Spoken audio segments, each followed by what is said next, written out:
Il est 9 heures sur TV Finance et Boursorama, l'heure de l'ouverture de la bourse. Bonjour Benoît Rousseau. Bonjour, vous êtes trader pour compte propre et fondateur du blog Undeal. Alors, quelle est la tendance du CAC 40 à l'ouverture ? Alors là, actuellement, le CAC 40, on est en tendance légèrement baissière. On est aux alentours des 5488-90 points, en baisse de moins 0,04%. Ce qui est important de noter, c'est qu'on est sous les 5500 points et c'est l'enjeu de la fin de semaine. Va-t-on préserver les 5500 points? On est, toute cette semaine, on était ballotté sur le CAC 40 sur deux zones. En point bas, la résistance 2 mensuelle qui est à 5475. En gros, en point haut, la résistance 3 mensuelle à 5525 et on a fait du yo-yo comme ça sur cette zone de 50 points à peu près. Et puis là, on est, ce qui est important, c'est les 5500. Donc on reste au-dessus des 5500, on peut espérer avoir une poursuite haussière. Et si on clôture vendredi sous les 5500 points, ce sera un signe un petit peu négatif. On commence à avoir des nuages à l'horizon, un horizon immaculé par un soleil extraordinaire depuis des mois et des mois. On commence à avoir quelques petits nuages. On sent que les indices européens ont du mal à monter, vraiment du mal à monter, alors que les indices américains étaient sur une très belle dynamique depuis le début de l'année. Ils ont monté non-stop. Et puis hier, pour la première fois, on a un petit peu calé sur le Dow Jones. On est passé sous les 26 000 points, alors qu'on est monté jusqu'à 26 200 et des poussières. On est passé sous les 26 000 points. Donc attention, ça va être une journée dangereuse aujourd'hui, c'est vendredi, on n'a aucune statistique vraiment importante, et on aura peut-être des prises de bénéfices. En tout cas, on va avoir un combat sur la zone 5500. Oui, alors le Dow Jones est quand même resté au-dessus des 26 000 points hier, mais du côté des marchés asiatiques aussi, ça bouge pas mal ? Oui, alors c'est effectivement ça bouge pas mal. On sent qu'il y a quand même énormément de nervosité sur le marché. Généralement, à partir du 15 janvier, ça se réveille. On a eu un début d'année un petit peu mort. On est là effectivement depuis lundi, mardi, ça se réveille. Ça bouge un petit peu partout. Ça bouge sur les marchés asiatiques. On a des bons chiffres chinois, mais en même temps peut-être trop bons. On commence à nous reparler de l'inflation. De toute façon, c'est toujours ce gros problème en macroéconomie. Quand la croissance va trop bien, il y a des risques inflationnistes. Les banques centrales s'inquiètent des risques inflationnistes. Vont-elles monter les taux plus rapidement que prévu, ce qui inquiète les marchés actions et donc à peu près tout le monde. Donc tout le monde est un petit peu inquiet là en ce moment. Et puis on voit aussi de très gros décalages, enfin en tout cas énormément de nervosité sur à peu près toutes les paires Forex. On a la plus connue, c'est celle qu'on suit le plus parce que c'est très important aussi pour le CAC 40, c'est l'euro USD. Là encore ce matin on est sur du 1,22, 1,23, on se rapproche des 1,23, on monte de plus 0,30. On sent quand même qu'il y a pas mal de nervosité sur le marché et que là tout le monde se demande comment se positionner. On a des indices américains quasiment sur des records historiques, on l'a à nouveau frôlé sur le Nasdaq 100 hier. Il y a une petite compression là cette nuit sur les futurs de Jones. Donc on a les États-Unis vont bien, l'Europe très honnêtement il faut être clair, si on regarde les indices on patine, il y a plutôt de l'inquiétude. Donc on a l'impression de voir en fait vraiment le monde qui fonctionne, une économie dynamique américaine extrêmement tirée par les nouvelles technologies, le Nasdaq en première ligne. On a l'Europe qui se pose beaucoup de questions et puis on a l'Asie, ça va bien, ça booste pas mal. On a eu hier encore avant-hier un record sur le marché japonais, le plus haut depuis 1991. Alors on était à peine né en 1991, ça fait plus de 26 ans.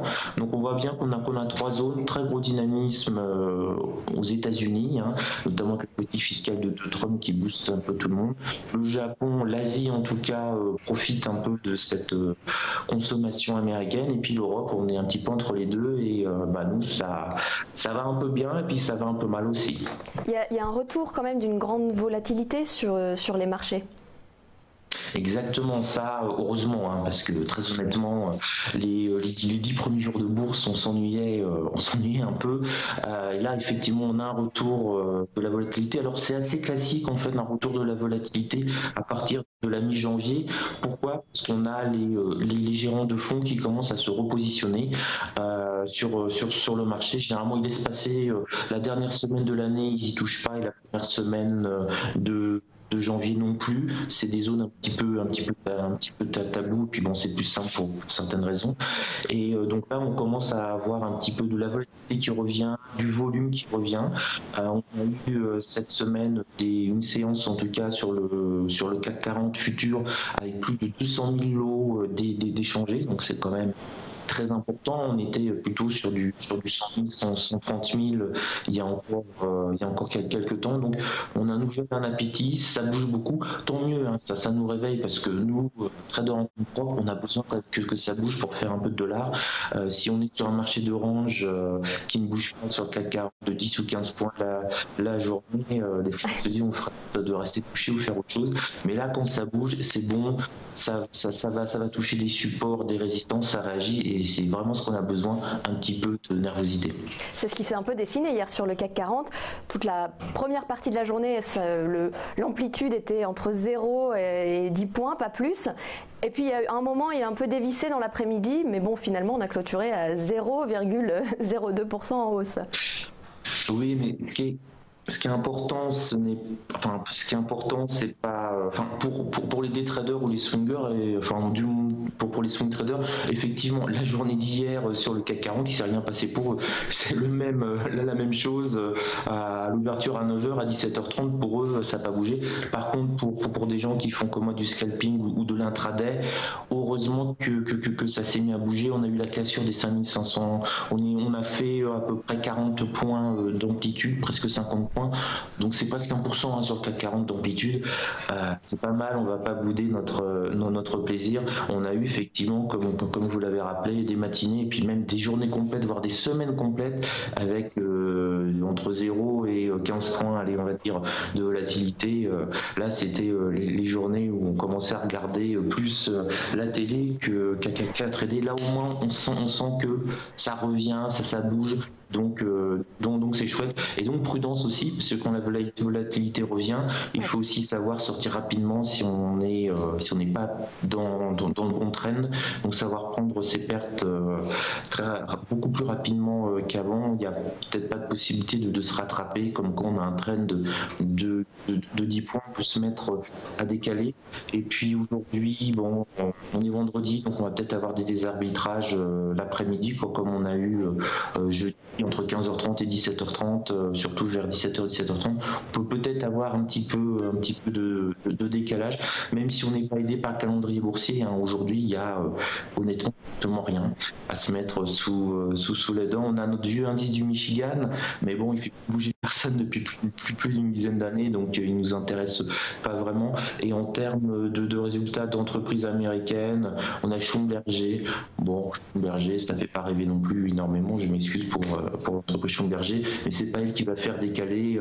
C'est pas du Apple par exemple, les résultats d'Apple qui sont attendus comme le Messi, notamment pour les gens qui font Apple, bien entendu, et des indices un petit peu orientés techno. Donc ça va être une journée calme à ce niveau-là, mais on pourra peut-être avoir quelques décalages, je pense, entre 15h30 et 17h30, ça devrait se secouer sur le CAC. D'accord, merci Benoît Rousseau. Je rappelle que vous êtes trader pour compte propre et fondateur du blog Indil.